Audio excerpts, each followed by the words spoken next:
We had gotten a phone call from our nurse, and she said, the test came back, everything's fine, the baby's healthy. We had a sonogram the next morning. We went in there, thinking everything was great. We were just gonna get to see the baby moving around and, see all the fingers and toes. And so we waited about 45 minutes, and Matt and I were both like, what's going on? We've never had to wait this long.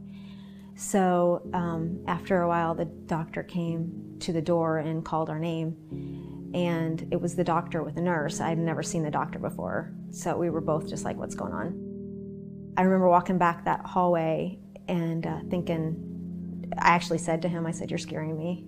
What's going on? So we went into this little room, and I remember that I sat down, and the nurse was holding a box of tissues, and it's kind of when you know something's going on. And, he said that they were wrong, that they gave us the wrong test results, and that your baby has trisomy 21. I just remember looking at those Kleenexes thinking, I'm not going to cry. I'm not going to let them think that this is going to destroy me, because it will not. And the doctor said, we really want you to go see a specialist to discuss your options. And I said, I don't know what you mean by options, but if you mean abortion, there's no discussing that. And so we are going to keep our baby.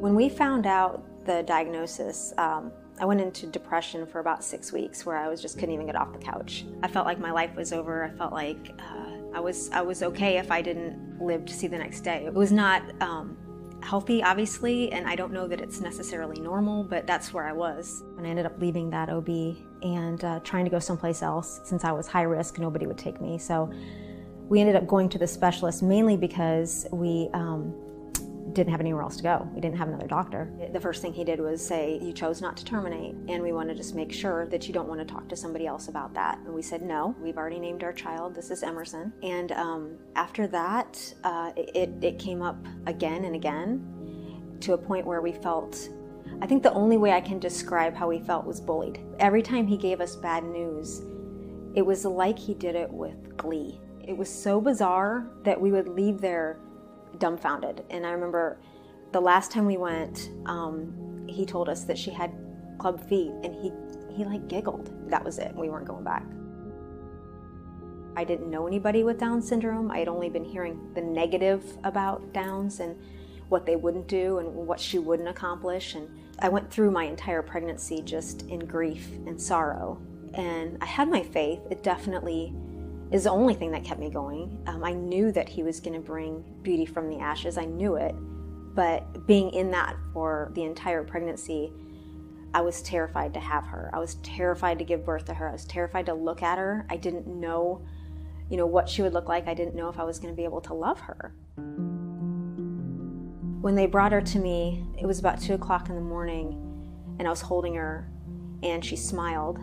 And I remember thinking, this baby is so easy to love.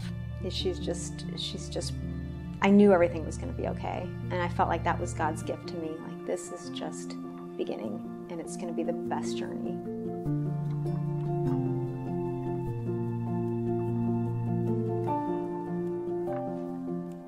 I don't want a world without children with Down syndrome. I don't want us to go down that road that other countries are going to.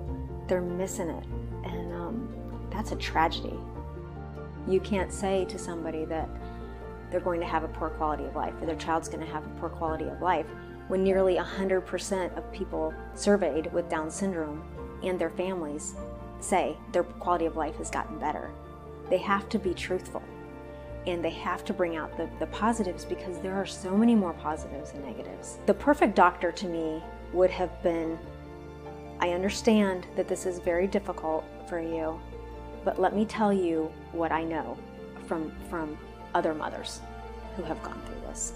In fact, here's a place where you can go to get support.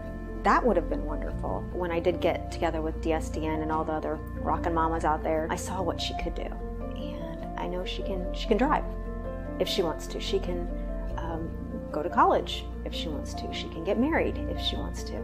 There's so much more out there that she can do than that she can't do.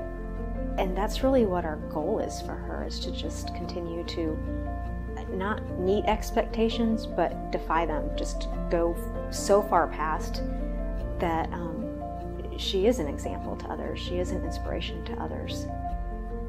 I think the proof that people are more than their diagnosis is my daughter.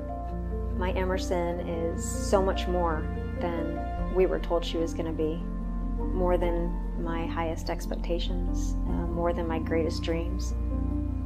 I'm thankful for the opportunity to have learned so much from her.